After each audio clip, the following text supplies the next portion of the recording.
Mr. Ferguson, what can state legislatures do to help address the retirement crisis? Well, I think the first and most important thing is to recognize that there needs to be a holistic solution. Obviously, many of them are dealing with the unfunded or underfunded liability issue.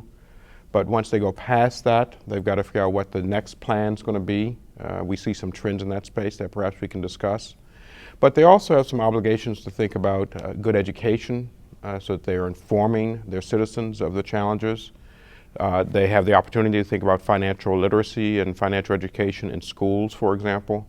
And they've got to be really wise to recognize that there's not a one-size-fits-all solution, that their solutions have to be tailored to the specific circumstances in each state and locality. You mentioned that there are trends. Since the Great Recession and retirement world, what are the most important trends that state legislatures should take note of? A couple have come to light. One, obviously, is the fact that many of the DB plans are underfunded. And so there is this issue of underfunding or unfunded liabilities. The big trend that we see is the responses have been towards what we're describing as a hybrid DB-DC plan, taking the best of the DB world and the DC world. The best of the DB world is creating retirement income for life, often in the form of annuity. The best of the DC world is to have contributions from both the employers and the employees. So this trend towards a hybrid DB-DC plan is the largest thing that we see in many state localities. Now, you also mentioned financial literacy. What role, or can you expand on the role that financial literacy plays in resolving the retirement crisis? Well, first we have to start with the baseline fact that financial literacy in the United States is woefully inadequate.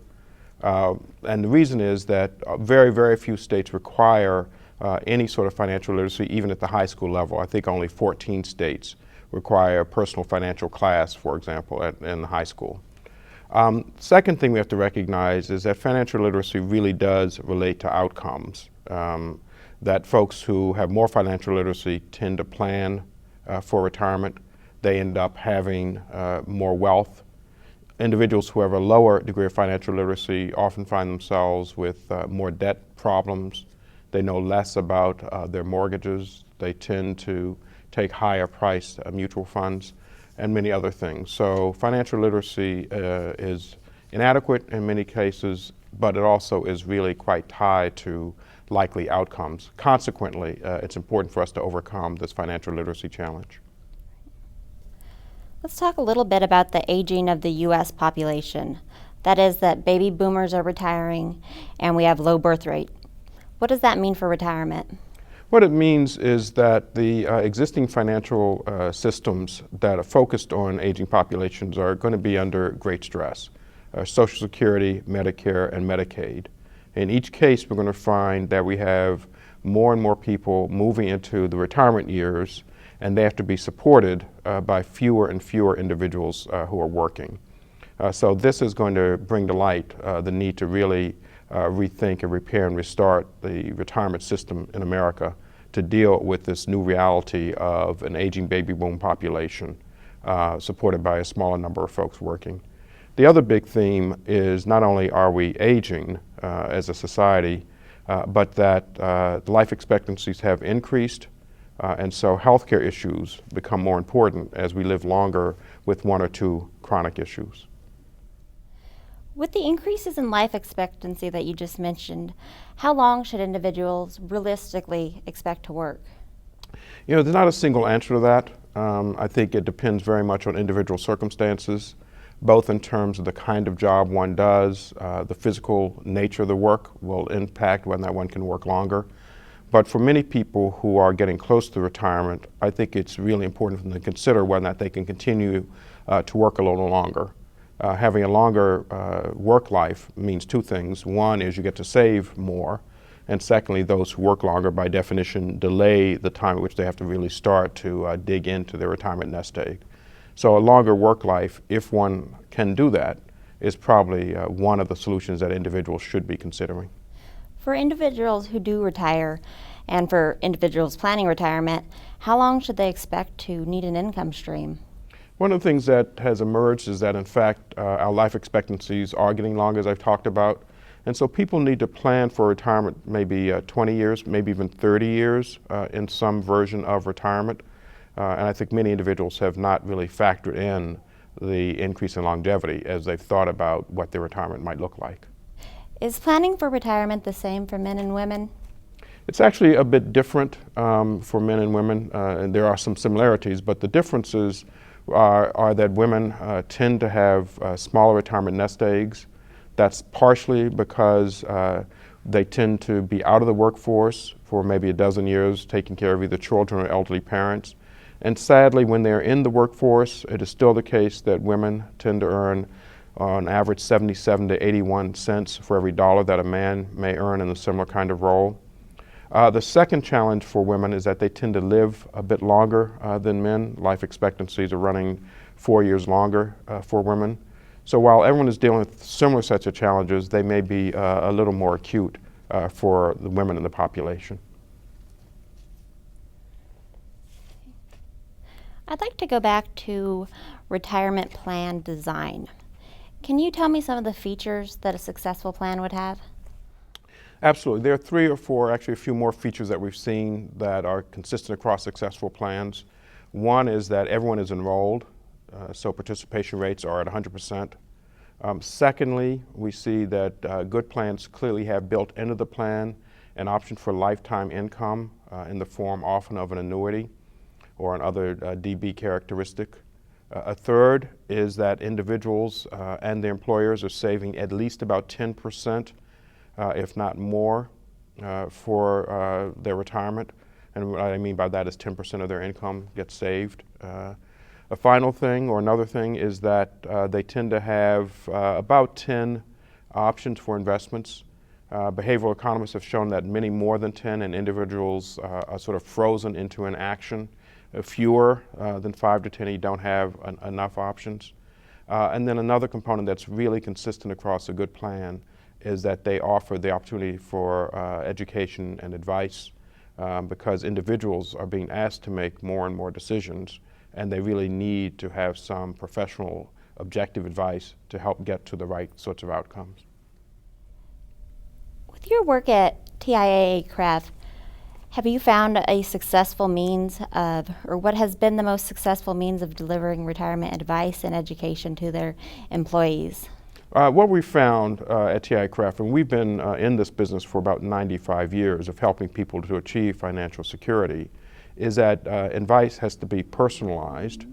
And we've recently discovered that one has to be able to deal with advice in lots of different ways, either in person, on the web has become very much a hot commodity, obviously, as people get used to using electronics, and then sort of over the phone as well. And so we need to have advice that is available in whatever means is necessary.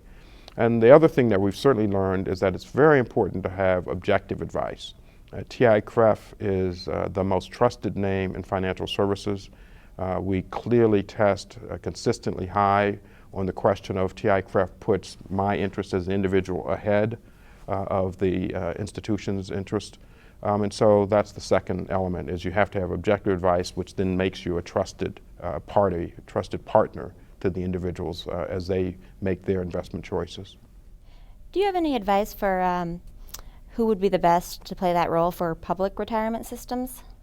We have found in the cases where we have been the administrator in Rhode Island, for example, where we now have an office, that the plan provider has looked to us as the one to provide the best advice. But again, I think that's because of the characteristics that we embody with objective advice, for example, and being a very trusted advisor. Could you elaborate on what TIAA-CREF is doing in Rhode Island? Sure. Rhode Island has been evolving its retirement system in a way that we think is very forward-looking. They've adopted a hybrid system, this DB-DC component that we've talked about, and we are the plan administrator there. They also have asked us to provide the advice, so we've opened an office in Providence and have been providing advice. And their system, I believe, and we believe, is really one of the models for a way to move forward in this space around public sector retirement for public sector employees. The hybrid plan brings up a good point about retirement risk. who should bear that risk for public employees, the employee or the employer? The reality is I think we have to recognize that this is a shared responsibility. We think plans are much more sustainable if both the employer and the employee feel they've got skin in the game and bear the risk evenly. Well, I'll change the topic now a little bit and just see if you would like to touch on what happens to public employees when pension promises are broken. One has to be careful about breaking pension promises, obviously.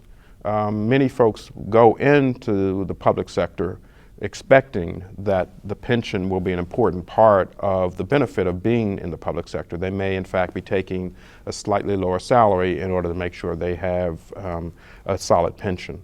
And what that means is whatever happens has to be, I would describe as sort of evolutionary. We have to respect the promises that have been made. On the other hand, we have to recognize that if promises are not sustainable, that creates stresses in the system. And so the evolution from the current systems to a more sustainable system, I think, is really very important. We'll finish up by asking, are you aware of NCSL's work on pension and retirement issues? And if so, could you comment on our resources? Well, I've recently become aware of it. As you know, I've spent the day here. And I think what NCSL is doing is really important, which is providing opportunities for the various legislators to talk about these issues, to hear from experts, to share best practices across different states. In my time here today, I've been really impressed with the depth of the questions and the fact that people are listening to each other and looking for solutions, recognizing again that each solution's got to be tailored to the state needs. So I think the approach that NCSL has had in terms of bringing experts, allowing conversation, and having people learn from each other is really a model of how an institution of that sort can help its participants deal with some very, very tough and challenging issues and take education and information back from meetings back to the state legislators.